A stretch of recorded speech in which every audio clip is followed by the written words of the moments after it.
Assalamu alaikum, you're watching Views and News and I'm Faisal Rehman live from our Islamabad studios. Today we'll be talking about the economic survey of Pakistan. Finance Minister Murtaza Ismail today launched the National Economic Survey.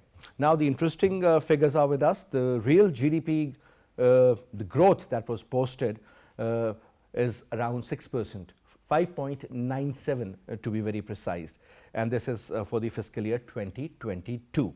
Now, again, there are a lot of challenges, but having said that, when you talk about agriculture sector, it has posted a good growth. So the case is with the industry as well as the services. Services still have the overall share of around 58% in general.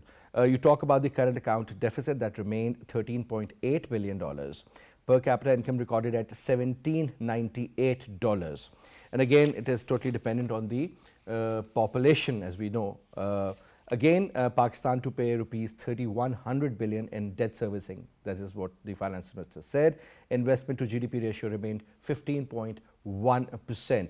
Inflation stood at 11.3%, whereas the exports of goods, services posted a growth of 39%.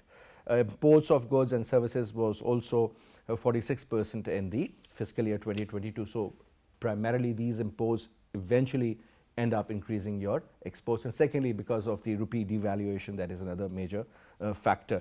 7.19% growth recorded in industry, 4.4% in the agriculture sector, and when you talk about your services sector, that has also posted a decent growth. Talking about the sugarcane production, that grew by 9.4%, maize by 19%, and recorded at 26.394 million tons. I'm talking about the wheat production now. It also grew.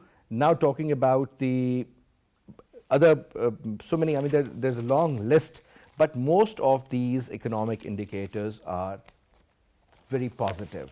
Talking about the reasons, obviously that is what we'll be discussing about in our program, but post-COVID growth was a lot better than most countries. This is what this economic survey of Pakistan tells us about.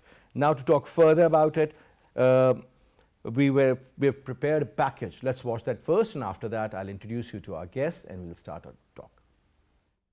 Pakistan is currently facing many economic challenges which are being aggravated due to the global economic crisis. In these extremely challenging situations, Prime Minister Shehbaz Sharif-led economic team of Pakistan is all set to present the 2022's budget. In this regard, Prime Minister Shehbaz Sharif addressed a pre-budget seminar aiming to bring various stakeholders together to discuss the challenges and opportunities Pakistan's economy is presenting. In his address, Prime Minister Shehbaz Sharif urged all the stakeholders to join hands in formulating an unalterable policy framework to make the country achieve an agro-based and export-oriented growth. He added that government will form a task force on agriculture and exports for formulating comprehensive plans in this regard. Finance Minister Murtaza Ismail, while launching economic survey at a ceremony in Islamabad, vowed to lead the country towards responsible, sustainable and inclusive growth. He added that an imminent default has been avoided due to the difficult decisions taken by the present government, and now country has been put on the path of stability. While addressing to the occasions,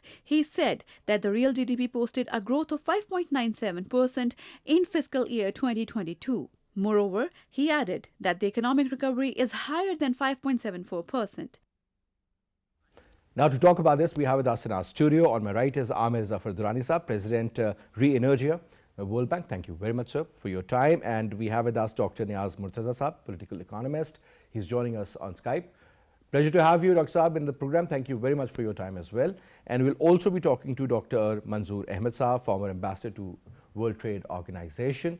Thank you very much, Ambassador, for your time as well. But let me start off from you, Amer Zafar Durrani sahab. When I went through the major figures, whether you talk about agriculture or you talk about industry, you talk about services, the major sectors primarily, every single sector has shown significant growth. You talk about your produce of maize or sugarcane, that has also grown more. On top of that, large-scale manufacturing also grew. You talk about the remittances recorded at the highest ever, hovering around $30 to $32 billion That is what the estimate is. So the case is with your exports. Obviously, the major factor now is about the imports. Obviously, I think we need to put a check over there, because when we talk about the trade deficit, I think that is one of the major areas of concern. Talking about the investment to GDP ratio, 15.1%, sir, pretty decent, and so forth. Now, what we were expecting and what we are seeing, there is a difference, isn't it? I think I've said this last year also, that we'll have a very stellar growth, and I was also the same, because if you look at basis of Pakistan's economy, I think on both last years, whether fiscal year 21 or whether we look at fiscal year 22, there was something that was done in the textile sector. It also dawned on me quite late, but the results are that in the last 2 years, our textile exports, if you go to the major textile houses, you'll realize they have done better and bigger business than, since, according to, I'm talking Gohar Ejaz type people, who basically said our fathers made this kind of money back in the 60s that we made these last 2 years.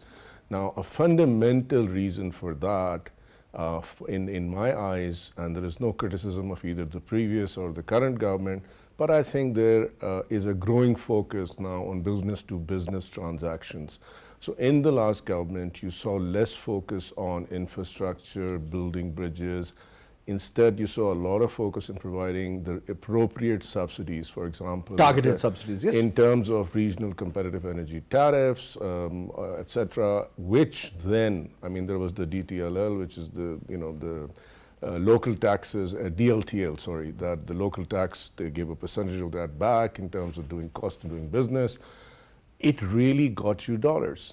And at the end of the day, for every dollar the government spent, and I'm talking Forex, putting it in really foreign exchange terms, they got back $3. This is a study that we are recently completing. 1 to 3 is the ratio. 1 to 3 is the ratio. Now, if you realistically pick that up, even your bonds in the bond market, you look at anything, you don't get such yields. Now, yes, you can argue with me, you're being very simplistic, you're mixing foreign exchange earnings, and you're also talking about yield on shares.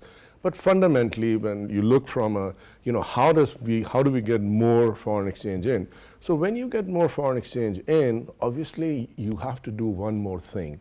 I think on that count again, in the previous era, and by the way, the PMLN government in many past eras has done the same, which means that they understand that intermediaries, and I do believe that Finance Minister Miftah has announced now that yes, import reduction, but he's called essentials, non-essentials, and then there's a third category, I don't know what that, but essentially realizing that without intermediate goods being imported, your LSM won't grow. Yeah, exactly. Yeah.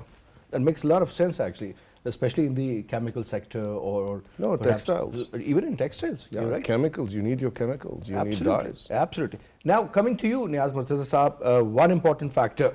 The other day I was listening to the Prime Minister, Shehbaz Sharif, and he talked about a charter of economy. Obviously, that is something which seems to be the need of the hour. Now, and then again, he emphasized on short-term and medium-term goals, because he believes that, maybe a year and a half is left in the election or their term, perhaps. So long-term is not something which is feasible. We'll be focusing on short-term goals and medium-term goals. So let's talk about the importance of this charter of economy. Do you think that is the right way forward? Can we, in fact, gather all the political parties and make them sit and make them understand that this is actually what the people want?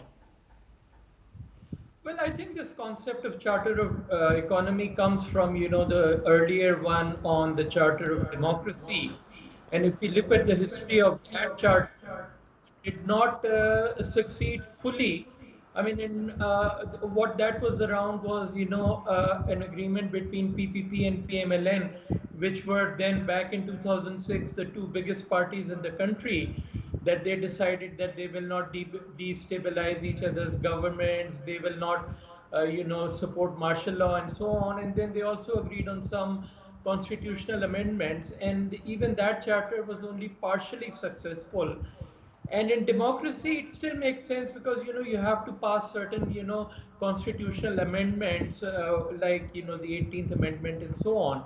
Now, the economy is a bit different. You don't really need constitutional amendment so much to get your economy going. What you need is, good policies and then good implementation, which basically you can do, even with a simple majority, as long as you maintain your, majority in the National Assembly, you can get your budgets passed, you can do your policy work.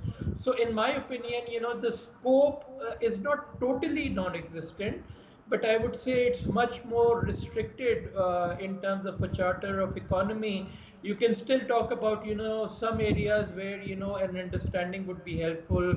So, for example, every time, any government tries to increase fuel prices according to international market prices, the opposition pounces on it and makes it much more difficult for the government to do that. And we've paid very high prices for that in the last 3 months, where the Oppositions Act forced first of all PTI to abandon that, and then later on, even for a good 6 months, even this government was not able to do that because of the fear that PTI will immediately pounce on it. So, you could think of having, some degree of understanding that, yeah, whenever there'll be market changes, that will get reflected. Maybe you can have a situation where fuel prices are taken out of the hand of the government and handed over to, an independent board. Similarly, in terms of, some kind of taxation on agriculture, you could still think about having, a charter of economy. But then, the other issue is whether all the major parties can get around it. The political environment is so bad right now. Just remember when PMLN and PPP struck the Charter of Democracy, they were both out of power and had been out of power for a good 8 to 10 years. And, they learned some lessons. But this is not true today. The political environment is very bad between, So PDM. basically, what you're saying that you need to have a conducive political environment in order to sit and carry on further, and the current happenings in fact suggest that Yeah. it is not First of possible all, at the the number moment. of areas are much more smaller, and then you need the political environment for that to be able to even have some sort of agreement on those All smaller right, numbers. all right. You wanted to add something here, sir? If I can. Please. So you see, I totally agree with what Niaz is saying, that you come and get a majority and you pass your policy. I mean, that's how it happens all around. So I just want to give that a little bit more of a philosophical flavor. That, while Niaz was absolutely right saying that, the Charter of Democracy didn't work, so yes, I mean, that's a very nice way to put it. But I think of it something very differently. And that is? It is a political matter. Have you ever seen the Tories versus, the Democrats, or have you ever seen... In UK, yeah? Yeah, or have you ever seen the Republicans and Democrats have a Charter of Democracy? No. This is the beauty of politics. The day you have a charter on everything, you're basically saying we're all singing from the same hymn sheet. Where goes democracy then? So I think it's a fundamental defeat of democracy to have a charter on economy and a charter on democracy, right? Because the whole purpose of a democratic process is to let the people vote in, right? It's the number of people counted, say this is what, and exactly as Niaz said, you get a majority and then you do what you want to do. So this a lot of the what I call boardroom or drawing room economists, and especially our development practitioners, have started talking about this consistency in policy. Now look, what works good I've been for hearing the it for a very long Yeah, time yeah, now. and I think even that is a very, very, very off-center concept. Like, for example, why not in the case of energy that, if you see and if you project a certain percentage as far as your growth is concerned, you need to understand that, we will be requiring, let's suppose, 10 to 14% of growth in the energy sector. yeah. But let's not reverse this policy, because at the end of the day, now people suffer. If there's load shedding, the cost of electricity has gone up. That is something which we can't afford. But what will happen? Everything is going to get affected. My friend, what will happen if that happens? So when people suffer, that means you had a wrong policy, right? So then the incoming government will say, no, this is the wrong policy, we'll follow a different policy. When people are happy, they will ask and they'll say, oh, we are going to vote for that government that's going to continue policies, right? So this is democracy, not beating a band saying that, there are consistent policies. Consistent policies I have never seen if the political parties, all of them, start serving the interests So of their voter. I'm just going to give you an example. I remember Dar Saab, when he was the finance minister, he said that, this income support fund, forget about the word Benazir, he said this was our idea. Then came the PPP, they said, well, let's make it Benazir Income Support Fund. Imran Khan comes in. Again, it becomes a SAS program. But here is a perfect example. Yeah. I think you've just given the perfect example. Which person would not want some sort of social welfare in Pakistan? So as you saw, this current government has decided to continue Sahulat Sehat card, right? And they're actually now, instead of doing forensics, they're saying, okay, we look into continuing this scheme because it's good, right? So this is continuity of policy when they understand that the people want it. That's democracy, and that is the... Don't go around saying and writing reports about Pakistan suffers because it has had inconsistent policies. Pakistan has suffered because all the political parties have had bad policies, give or take, for 70% of what they've done. So that's life. All right, now we have also been joined in by Dr. Manzoor Ahmad, the former ambassador to World Trade Organization. Dr. Sahab, Assalamu alaikum. Ji, assalamu alaikum. How are you, Good to have you in the program, sir. We were missing you. Thank you very much. Thank you. Sir, I'm sure you must have gone through the basics of the economic survey of Pakistan. Now, sir, most of these indicators are very positive, I would say. Yes. Today, Murtaza was saying that our economic growth was recorded at 6%, 5.97%. And interestingly, the best part is that the overall volume of your economy now stands at $383 billion. Per capita income also increased. You're talking about so many other factors. But Dr. Saab, in general, if you talk about the last year after the COVID was almost over, you think the previous government did well? Because actually, to be honest, I mean, these are the figures that we are looking at are from their period. Yes, I mean, overall, I think it relatively, from this economic survey, it appears that things are moving in the right direction, although our challenges are very serious, challenges of current account deficit, fiscal deficit, and our inflation also continues to be high. But these indicators that our industrial, our agriculture, and everything had, they beat the targets of their growth. I mean, so they're all higher than that. So there are lots of positive things. But then we also have, these negative things. But we should be happy that a lot of things which we didn't expect to go in the positive direction have gone in the positive direction. The economy in Pakistan grew interestingly, sir. Another very important report was about the subcontinent, this particular parts of South Asia in particular. And interestingly, for the first time, Pakistan has beaten India as far as economic growth is concerned, because every time India was taking a lead as far as the number game is concerned. So I think Pakistan did a lot better during the COVID times, and the kind of policies they adopted, especially for the construction sector, that also created jobs. Okay. And yeah. Okay, let me say this, that, that 1 year that, in COVID year, Indian economy, because it was going very fast, so quite a big dip compared to Pakistan. But then, they recovered. They, like Pakistan, they've also recovered fast. And this year, they're expecting that this would be the best performing economy in the world. And you see, it also depends on the size of the economy, because if it's a big economy, 2, 3, 4% is a huge growth.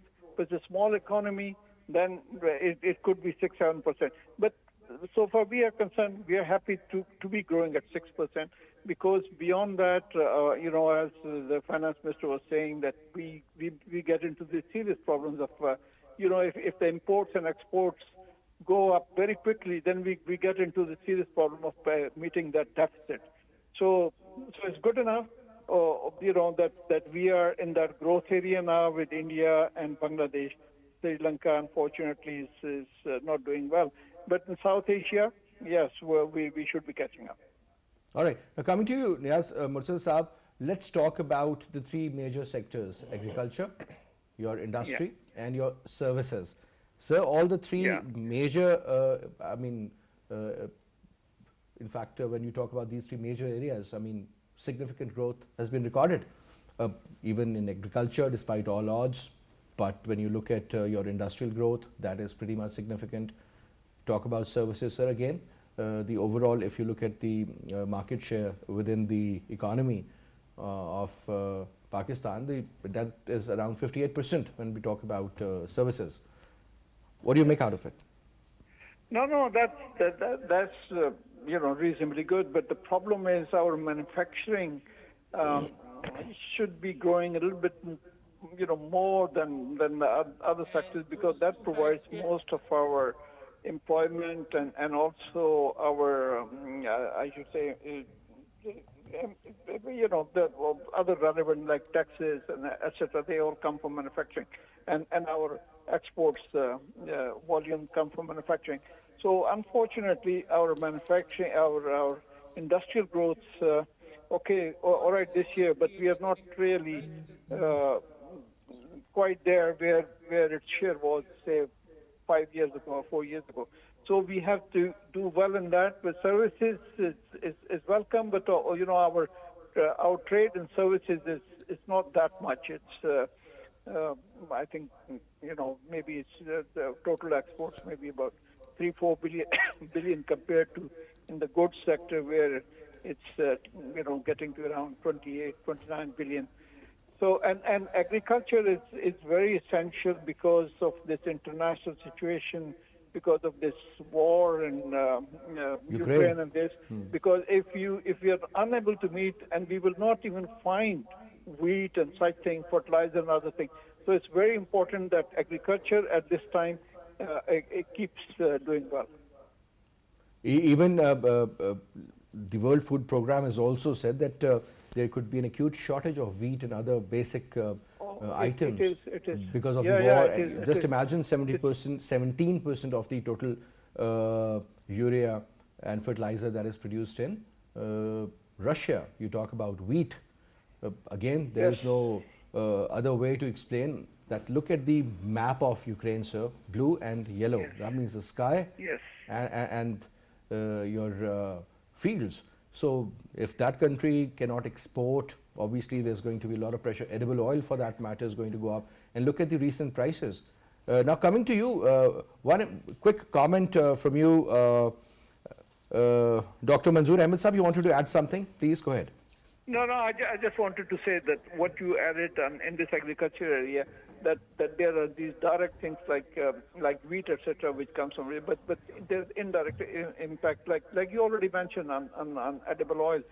Although Ukraine export is mostly, sunflower seed, etc., and we import a lot of palm oil and those things. But if there's a shortage of one oil, it impacts the other one. And that's why the prices of edible oil has at least gone up 3 times. So and Pakistan has a huge import. Where it used to be 1 to 2 billion, and now it's going up from about 4 or 5 billion. So it has a big impact on Pakistan. Yes, correct. I think that is something to be really to worry about. But one important factor, sir. People believe, a lot of economists whom I've spoken to, they say that the real impact of inflation is going to come in the next few months. Now, the current number which was shown today in the Economic Survey of Pakistan was 13.2%. A lot of people believe it's hovering around 15%. Today there was this press conference of Ahmad, and he said this could go up to 22% to 30%. Various numbers are coming in.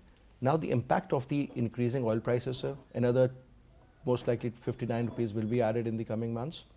Your electricity has gone up by 47%, 45% increase in your natural gas as far as your price is concerned, and because the subsidies have been taken away. What I'm saying is, sir, this is something to worry about, because this is going to directly impact your inflation. And looking at the interest rate, when you talk about the private borrowing, so it's hardly there, because that is at 13.75%, will go further up.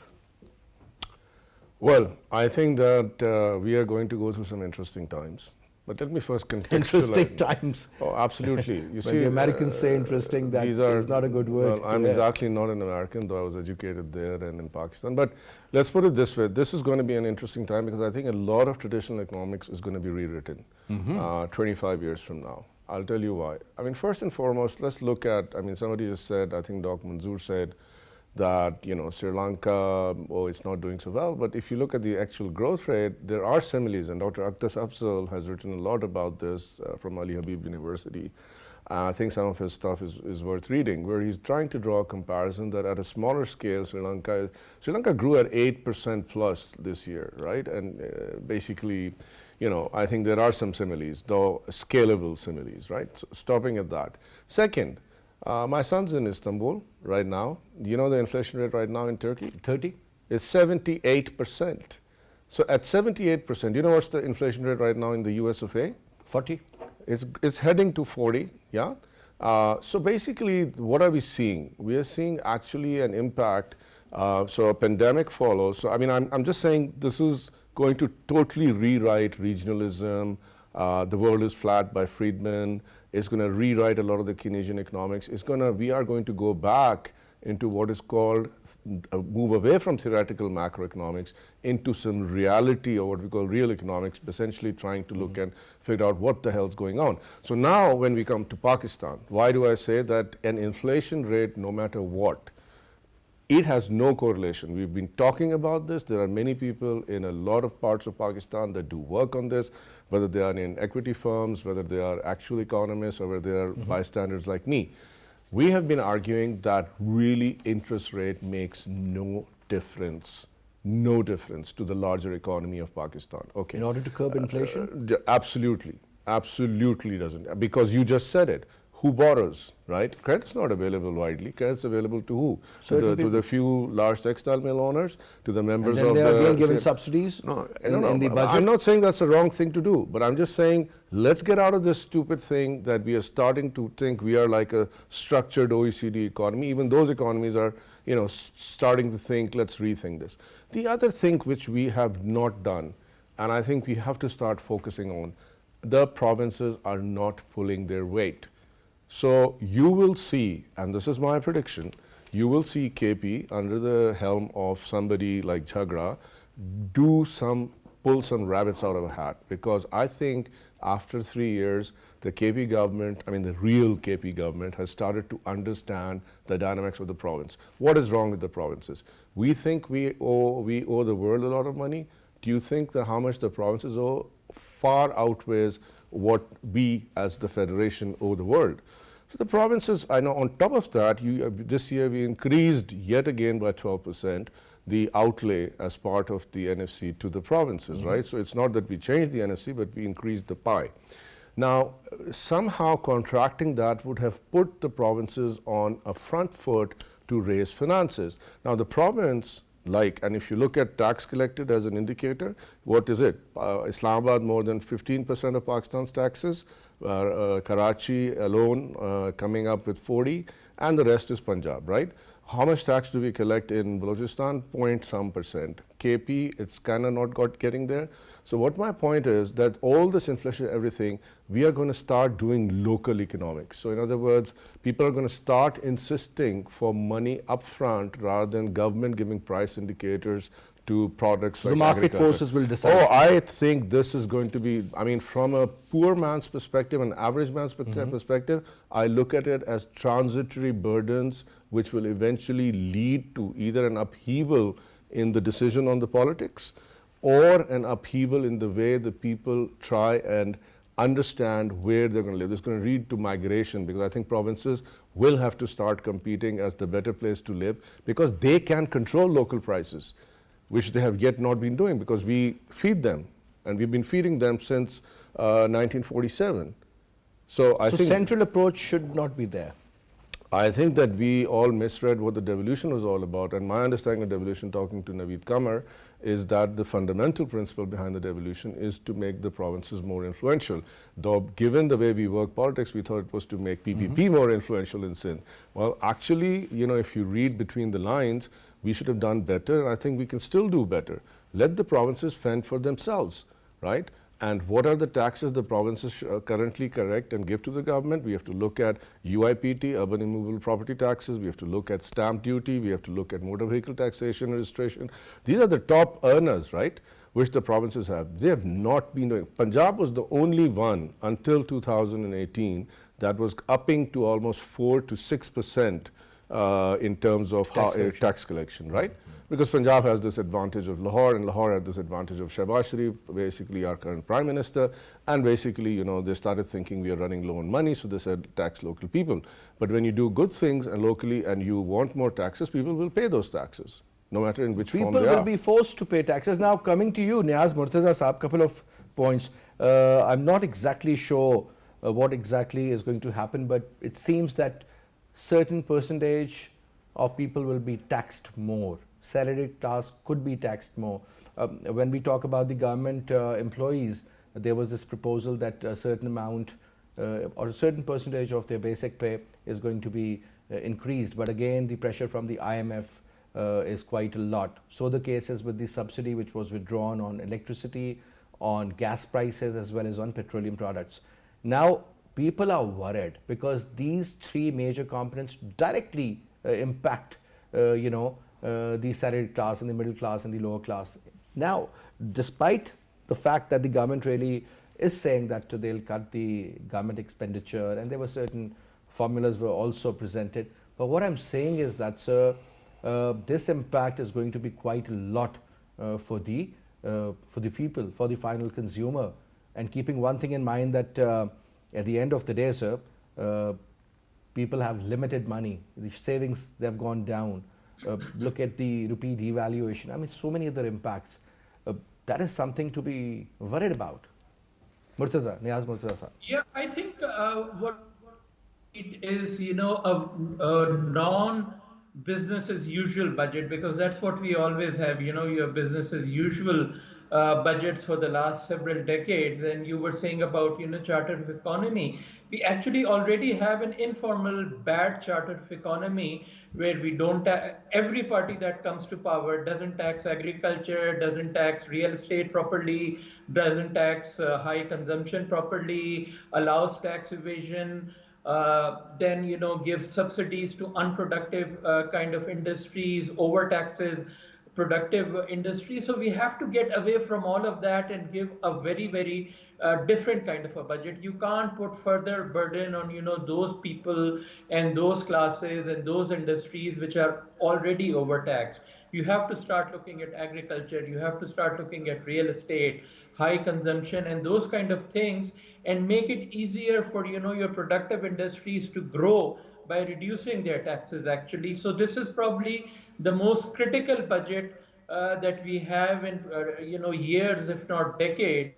If we don't come up with, a reform-oriented budget, then we are already laying the foundation for our next crisis. This is what we've been having in the 21st century. 4 governments, each one of them left power by handing over not just power, but also an economic crisis. Musharraf to PPP, PPP to PMLN, PMLN to PTI, PTI to PMLN, and now PMLN will do the same if they don't come up with a very reform-oriented budget, which, completely changes the tax structure and the perversive incentives that we give to unproductive sectors of the Pakistani economy. Now, again, of course, for that kind of a thing, you need a very strong political backing. And unfortunately, this government doesn't have that. It has a 2-vote majority. It's just got a 15-month horizon. So I sympathize with them, but then, the situation that they find themselves still dictates that you have to have a very different kind of a budget. Otherwise, I don't know what's going to happen to Pakistani economy. We spoke about Sri Lanka and, something similar, default, etc. could happen next time because, countries and even IMF are not willing to put down the money. IMF is being much more strict this time. They were much more relaxed last time. So we have to come up with, out-of-the-box solutions, and I hope the new government is up to it. IMF or no IMF, the thing is that at the end of the day, we have to go to them. Whether it's requirement of the budget deficit is always there, or you talk about the trade deficit gap, again you need to go up $13.8 billion. 32, if let's assume exposure 32%, 32% is your remittances, that makes it 64. 75 was the estimated overall imposed this year, sir. So that means that, okay, fine, 11, but 13.8 makes sense. But that's still a lot of money. And if we have to borrow, and then even we have to borrow for the interest, that is something to worry about. Now, sir, talking about another important factor, I'm not 100% sure. Question is for you, Dr. Manzoor. We have also learned, I mean, there was this proposal, maybe, I hope it is not included, that the salaried class people will be taxed. They will be taxed more. 30% is what the IMF has suggested. That's a lot of money, sir.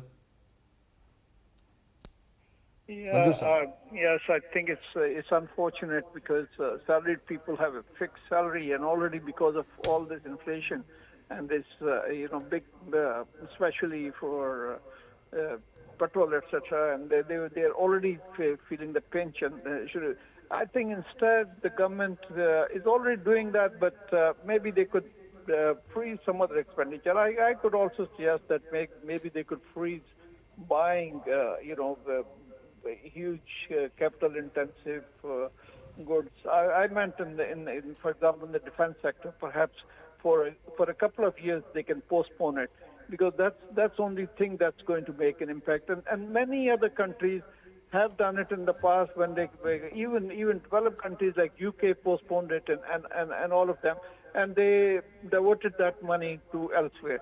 So instead of just taxing the salary people, maybe it's better to find some other avenues. And just a couple of points.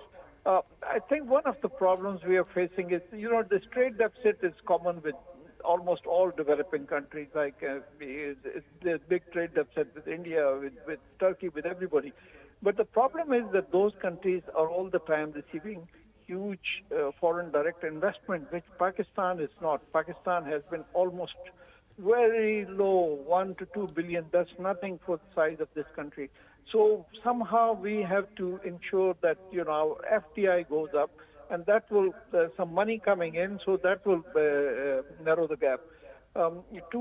Just two other points. One was a lot of mention that Sri Lankan similarities with Pakistan, but there's a big difference also, that they're very highly reliant on tourism, and that was for 2 years that was a big problem.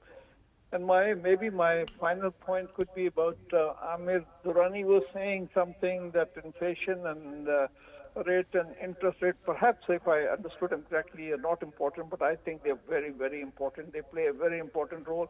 If the inflation is high, it really hurts the poor. I mean, it's maybe the rich can get away with it, but this is a real tax on the poor. Because of the way they consume things, almost 50-60% is their food consumption. Exactly. And food inflation is always higher than and if you have the interest rate is so high, if it's 13-14%, I don't think many people would put any new project, new industry, and that creates problem for employment. I think these were unless you yes, about power. I think Murtaza said something about all the governments not doing it, but I thought there was one difference, that when PMN government last time, from 14, 15, 16, they I think made big progress, but unfortunately that was not kept up. I mean, they changed the fuel mix. We used to rely a lot on this furnace oil, and they made it to LNG. They put up these new plants and almost got rid of all this the road shedding, etc. But I think that somehow we couldn't maintain some of those power projects and could not timely order the fuels, etc. And that's why we are facing this problem. So absolutely. They have made Yeah. And Manzoor, I totally agree with you. You talked about agriculture should be taxed. It should definitely be taxed. And on top, sir, your wholesale sector and your retail sector also performed really well. But when it comes to giving tax, hardly 1% in the total GDP. So that is ridiculous. I think this sector should also be taxed, especially the middleman who is really making the money. I agree with you. The problem is, I think it was in yesterday's newspaper that Pakistan's informal economy is almost 40%. So that goes out of track. That net. is and, what. and the reason it's gone so much out of tax net and so much gray economy is because we have very high tax rates on imports. So everybody Lower the likes tax, rather get to everybody smuggle. involved. You'll make more money out of it rather than taxing a few and making the rest of the people scared. You want to respond to what Dr. Saab said, Amer If Saab? you will, I mean, Doc actually said absolutely the right thing. I mean, and as usual, I agree with Doc on the components, but not how he puts them together. So essentially, I think I was misinterpreted. I do believe inflation. I mean, unlike certain people in politics, inflation will hurt the poor.